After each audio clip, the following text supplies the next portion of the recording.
வெள்ளைச்சீனி கெடுதல்னு எல்லாத்துக்கும் தெரியும். அதனால் நிறைய பேர் வெள்ளைச்சீனி எடுத்துக்கிறதில்ல. அதனால் அது ஏன்னா அது கெடுதல். கண்டிப்பாக சர்க்கரை நோய் உருவாவதற்கு வெள்ளைச்சீனி மிக முக்கிய காரணமாக அல்லது ஊக்குவிக்கிற ஒரு அம்சமாக இருக்கிறது.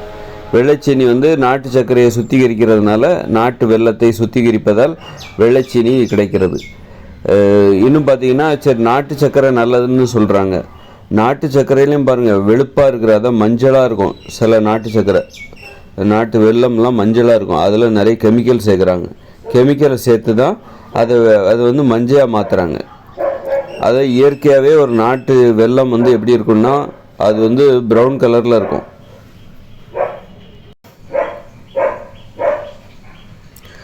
ப்ரௌன் கலரில் இருக்கும். இந்த காப்பி கலர்னு சொல்ல முடியாது, அந்த அளவுக்கு அது டார்க்காக இருக்காது. கொஞ்சம் லைட்டாக, அதே நேரத்தில் லைட் ப்ரௌன். அதே நேரத்தில் நம்ம கடையில் கிடைக்கிற மஞ்சளாக இருக்குல்ல, அதெல்லாம் கெமிக்கல் சேர்த்து அதை மஞ்சளாக மாற்றுறாங்க. கெமிக்கல் சேர்த்து அதை வெளுக்க வைக்கிறாங்க. அதனால் அந்த கெமிக்கலே ரொம்ப மோசமானது. அதனால் நம்ம நாட்டு வெல்லம் வாங்குதா இருந்தால் கூட என்ன பண்ணணும், அது ஒரு ப்ரௌன் கலரில் இருக்கணும். ப்ரௌன் கலரில் கொஞ்சம் டார்க் கலரில் இருக்கணும்.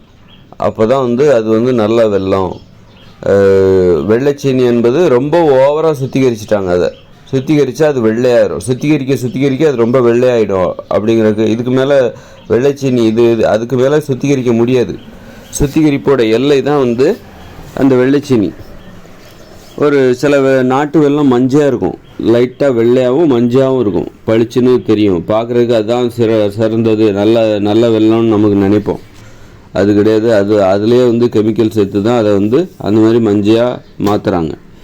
எது நாட்டு வெல்லம் அப்படின்னா கொஞ்சம் ப்ரௌன் கலரில், கொஞ்சம் டார்க் ப்ரௌன் கலரில் இருக்கும். அதுதான் நாட்டு வெல்லம். அதுதான் நாம் சாப்பிடுவதாக இருந்தால் அதை சாப்பிடலாம். நம்ம ஏதாவது சேர்த்துக்கலாம். மற்றபடி வெள்ளைச்சீனியோ அல்லது அந்த மஞ்சள் கலரில் இருக்கிற, வெளுப்பான மஞ்சள் கலரில் இருக்கிற அந்த வெல்லத்தை சாப்பிடக்கூடாது. அது சுத்திகரிக்கப்படவில்லை அல்லது வெளுப்பாக மாற்றுவதற்காக அதில் ஒரு கெமிக்கல் சேர்க்குறாங்க. அந்த கெமிக்கல் அல்சரை ஏற்படுத்தும், வயிறில் புண்ணுகளை ஏற்படுத்தும், உணவு மண்டலத்தில் புண்களை ஏற்படுத்தும்.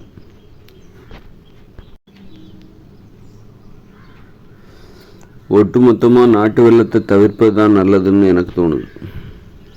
நாட்டு வெல்லத்தையே நாம் தவிர்த்து விடலாம். ஏன்னா அது ஒரு சந்தேகத்திற்குரிய பொருள் தான். வெள்ளைச்சீனி தெளிவாக தெரியுது அது கேடுன்னு. அதுலேயும் வெள்ளைச்சீனி என்பது தெளிவாக தெரியுது அது கேடு என்பது. அதனால் அதை சாப்பிடக்கூடாது. அப்புறம் பார்த்தா வெல்லத்திலே பார்த்தீங்கன்னா வெளுப்பாகவும் மஞ்சளாகவும் இருக்குல்ல, அது கண்டிப்பாக கேடு, உறுதியாக தெரிஞ்சு போச்சு. அப்புறம் கொஞ்சம் டார்க் ப்ரௌன் கலரில் இருக்குது பாருங்கள், அதுதான் நாட்டு வெல்லத்திலே நல்ல வெல்லம்னு சொல்கிறாங்க. அதன் பிறகு வெல்லத்தையே நாம் கேள்விக்குள்ளாக்கணும். அதுவே நல்லது இல்லை, அப்படி தவிர்க்கலாம் அப்படிங்கிறதா வெல்லத்தை. அப்போ நம்ம எப்போ தான் அந்த இனிப்பு, அந்த கரும்பு வெல்லத்தை எப்படி தான் எடுத்துக்கிறது அப்படின்னா, கரும்பாக எடுத்துக்கொள்வது தான் நல்லது. கரும்பை சாப்பிட்றதுனால கிடைக்குது பாருங்கள் அந்த இனிப்பு, அதுதான் நமக்கு நன்மை தருகிற ஒன்றாக இருக்க முடியும். அதாவது பெருசாக கேடு எதுவும் செய்யாத ஒன்றாகவும் இருக்க முடியும். நன்மை செயல்னா கூட பரவாயில்ல, கெடுதல் அதிகமாக செய்யாத ஒன்றாக எது இருக்க முடியும்னா வெறும் கரும்பு தான். கரும்பை கடித்து மென்று உமிழ்நீரோடு கலந்து விழுங்குறோம் பாருங்கள், அந்த இனிப்பு சுவை தான் நமக்கு கண்டிப்பாக நன்மையை தரும். அதனால் நம்ம இந்த சர்க்கரையிலிருந்து கிடைக்கக்கூடிய இனிப்பு இருக்குல்ல, அந்த சர்க்கரை கரும்பு வெல்லத்திலிருந்து கிடைக்கக்கூடிய இனிப்பு அல்லது கரும்பு சர்க்கரை, கரும்பு இனிப்பு, அதை எப்படி எடுத்துக்கணுன்னா கரும்பாக எடுத்துக்கொள்வது தான் நல்லது. அதை வெல்லமாக மாற்றுவது அதெல்லாம் தேவையில்லை அப்படின்னு தான் எனக்கு தோணுது. வெல்லமாக மாற்றி நம்ம சாப்பிட்றது, வெள்ளைச்சீனியாக மாற்றி சாப்பிடுவது அப்படிலாம் இல்லாமல், கரும்பு அடிக்கடி நீங்கள் எப்போ வேணாலும் சாப்பிட்லாம். நம்ம வீட்டில் வளர்க்குறோம் அப்படின்னா நமக்கு தேவைக்கு எப்போ வேணாலும் வெட்டி சாப்பிட்லாம். தோட்டத்திலே வளர்க்குறோம் அப்படின்னு சொன்னால் நம்ம அதை கடித்து மென்று அதிலேருந்து சாரை உமிழ்நீர் கலந்து விழுங்கி அந்த சுவை அது போதுமானது. அதுவே நமது வாழ்க்கைக்கு போதுமானது.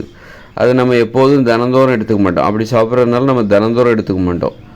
அதனால் இனிப்பு கூட ஒரு அளவோடு தான் நமக்கு அது போய் சேரும். அந்த மாதிரி கரும்பிலிருந்து கிடைக்கக்கூடிய இனிப்பு என்பது கரும்பை நேரடியாக சாப்பிடுவதால் நமக்கு கிடைக்கிற இனிப்பு என்பது அதுவே நமக்கு அதுதான் கரெக்டான.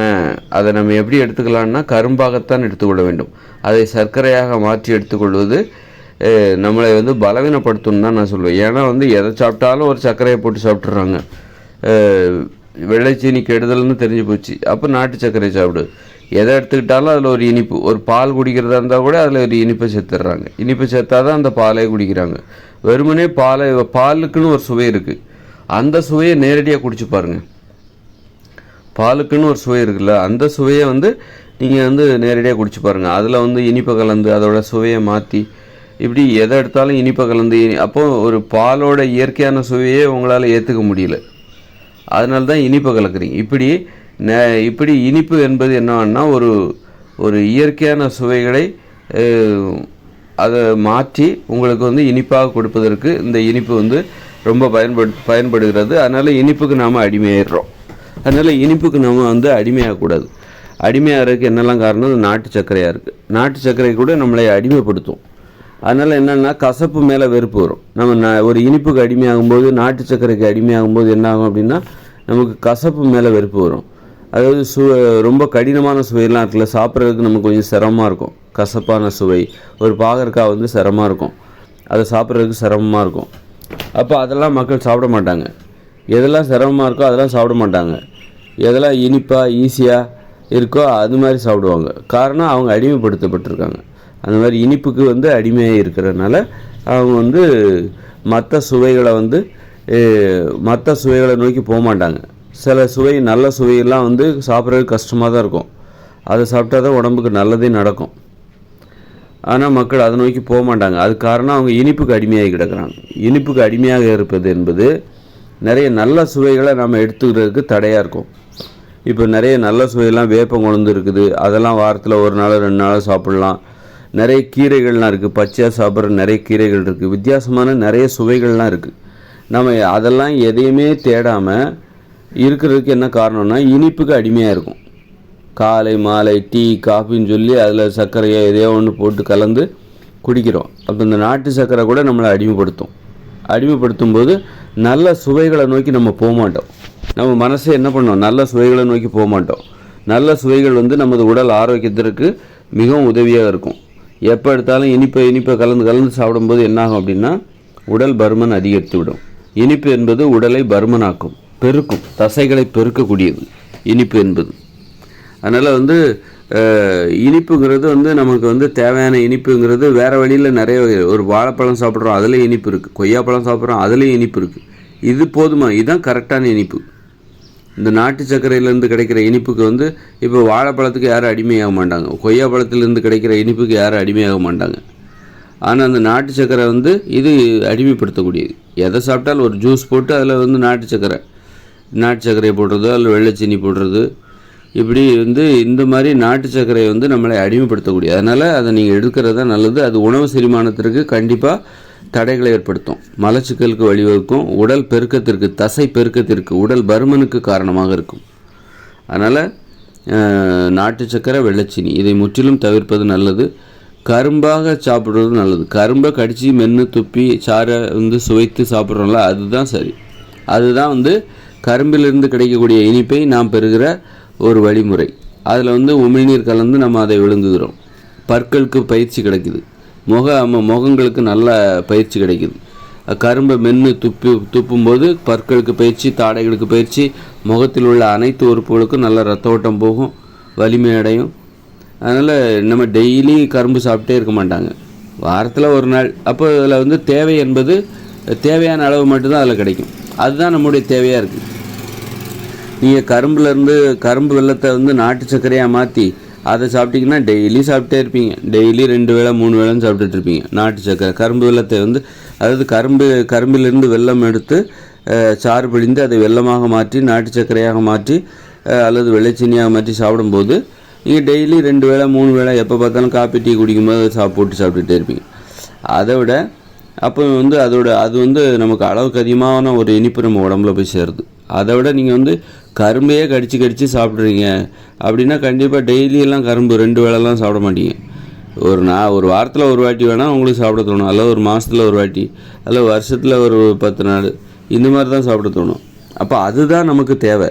கரும்பிலிருந்து கிடைக்கக்கூடிய இனிப்பு இருக்குல்ல, அது அவ்வளவுதான் நமக்கு தேவை. நம்ம அதை சர்க்கரையாக மாற்றுறதுனால, நாட்டு சர்க்கரையாக மாற்றுறதுனால அது நம்ம அளவுக்கு அதிகமாக எடுத்துக்கிறோம்.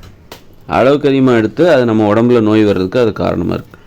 அதனால் இனிப்புங்கிறது வெறும் நாட்டு சர்க்கரையிலேருந்தோ கரும்புலேருந்து தான் மட்டும் நமக்கு கிடைக்குதுன்னு நினைக்க வேண்டாம்.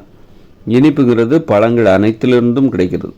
கொய்யாப்பழம், ஆப்பிள் பழம், ஆரஞ்சு பழம், அன்னாசி பழம், திராட்சை பழம், வாழைப்பழம், இப்படி பழங்களில் அனைத்திலும் இனிப்பு என்பது இருக்குது. அந்த இனிப்பே போதுமானது, அது நம்மளை அடிமைப்படுத்துது. அதனால் கண்டிப்பாக நாட்டு சர்க்கரையும் தவிர்க்கப்பட வேண்டியது தான், வெள்ளை சீனியும் தவிர்க்கப்பட வேண்டியது தான்.